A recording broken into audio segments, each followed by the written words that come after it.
सभी को मेरा राम राम। आइए आनंद की अनुभूति करते हैं। मनोभिरामम नयनाभिरामम, मनोभिरामम नयनाभिरामम, वचोभिरामम श्रवणाभिरामम, सदाभिरामम सतताभिरामम, वंदे सदा दाशरथिम च रामम। आनंद रामायण का ये श्लोक देखिए कितना ही सुंदर राम का वर्णन कर रहा है। भक्ति अपने आप उत्पन्न होती है। क्या अर्थ है? भावार्थ बता रही हूं मैं। उन्हें देखो तो आंखें तृप्त हो जाती हैं, उन्हें सुनो या स्मरण करो तो मन प्रसन्न हो जाता है, उनके वचन सुनो तो हृदय पिघल जाता है, उनकी कथा सुनो तो कान धन्य हो जाते हैं। ऐसे सर्वांग सुंदर सर्वथा कल्याणकारी दाशरथी राम को मेरा बारंबार प्रणाम है। देखिए कुछ चीज़ें पढ़ के सुनानी पड़ती क्योंकि याद नहीं हो सकती तुरंत, तो मैं आपको वो चीज़ पढ़ के सुना रही हूँ। कितना सुंदर भक्ति का ये रूप, ये श्लोक आनंद रामायण में दिया गया है। आनंद रामायण राम की वो कथा है जहाँ राम एक राजा के रूप में नहीं है, बल्कि विष्णु के अवतार ईश्वर के रूप में है, भगवान के रूप में है। और इसलिए यहाँ भक्ति बहुत ज़्यादा है। सिर्फ हनुमान जी की भक्ति नहीं है, यहाँ हर भक्त उसको सुनकर, और उसमें भक्ति के संबंध में बहुत से राम नाम की महिमा भी बताई गई है। आगे के वीडियोस में मैं आपको राम नाम की महिमा, हनुमान जी के अनन्य सेवा, राम सीता के मधुर प्रसंग यानी श्रृंगार रस से संबंधित भी बातें, यहाँ दुर्लभ कथाएं हमको यहाँ प्राप्त होती हैं। तो आनंद रामायण का मूल भाव जो है वो राम कथा के माध्यम से, राम कथा के माध्यम से हृदय में आनंद की अनुभूति करना है, आनंद का अनुभव करना है, आनंद की प्राप्ति करनी है।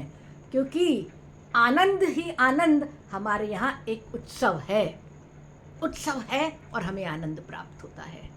तो ऐसे ही आनंद रामायण में आनंद प्राप्त करने के लिए हम इनके 9 कांड, मैंने आपको 9 कांड बताए थे। प्रत्येक कांड में क्या क्या है जो प्रमुख है और जो वाल्मीकि रामायण से अलग है, उसे मैं आपको सुनाने जाऊंगी और कोशिश करूंगी कि जो प्रसंग हम सब ने नहीं सुने हैं, साधारणतः जो बहुत ज्ञानी हैं उनके लिए तो मैं हाथ जोड़ ले रही हूँ, क्योंकि उनके ही ज्ञान से तो मुझे ज्ञान प्राप्त हो रहा है।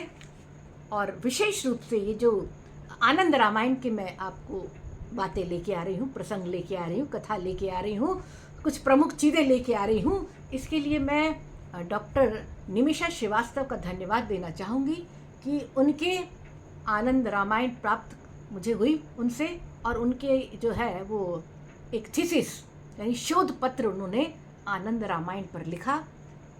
तो मुझे जितने भी अलग अलग जगह से ज्ञान प्राप्त हो रहा है, चीज़ें प्राप्त हो रही हैं, अच्छा यहाँ पर ये लिखा, लोकोक्ति में ये लिखा है, कहीं पुराण में क्या दिया है क्या, उसको खोजना पड़ रहा है। AI से भी खोजा, बहुत ही गलत मुझे प्राप्त हुआ। मैंने उसमें लिखा कि मेरे पास थीसिस है, मेरे पास आनंद रामायण है, उसमें ये चीज़ नहीं दी, और उसने माना कि उन्होंने गलत जानकारी दी।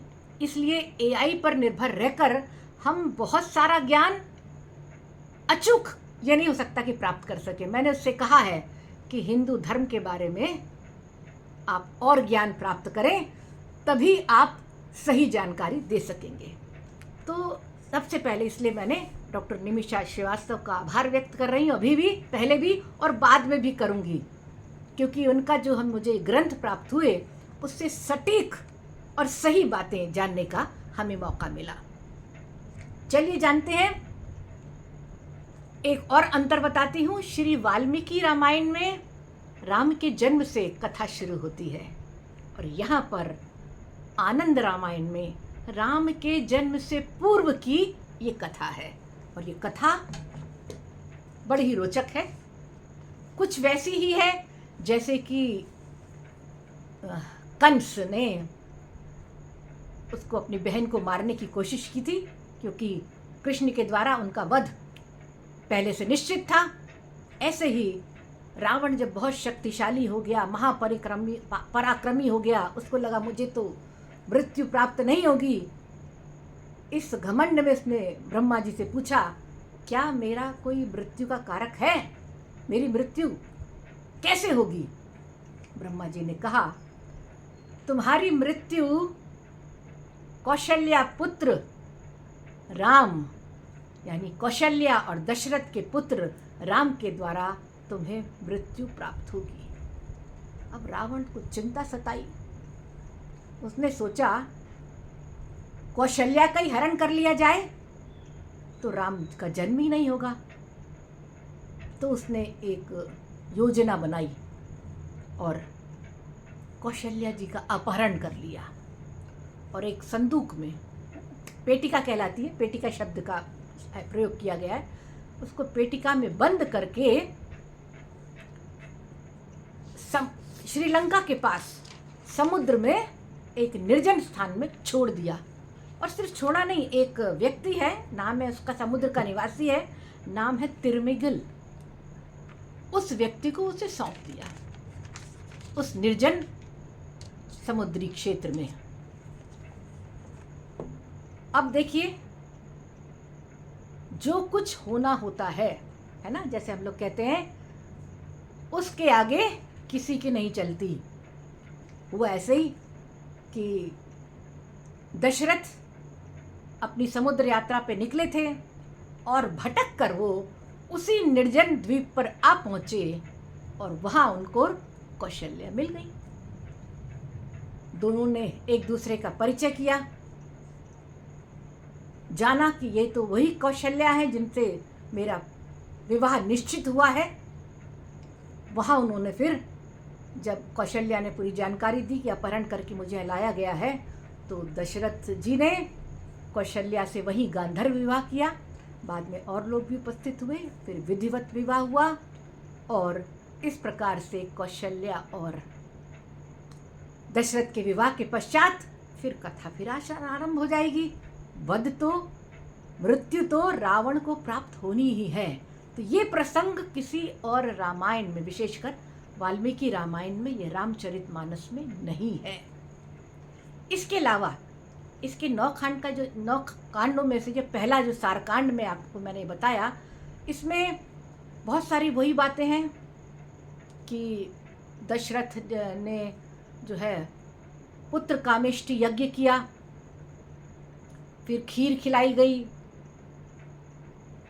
ठीक है ना, फिर उनको पुत्र प्राप्त हुए 4, और जो श्रवण कुमार का भी जो प्रसंग है वो इसमें भी वैसे ही लगभग जैसे वाल्मीकि रामायण में।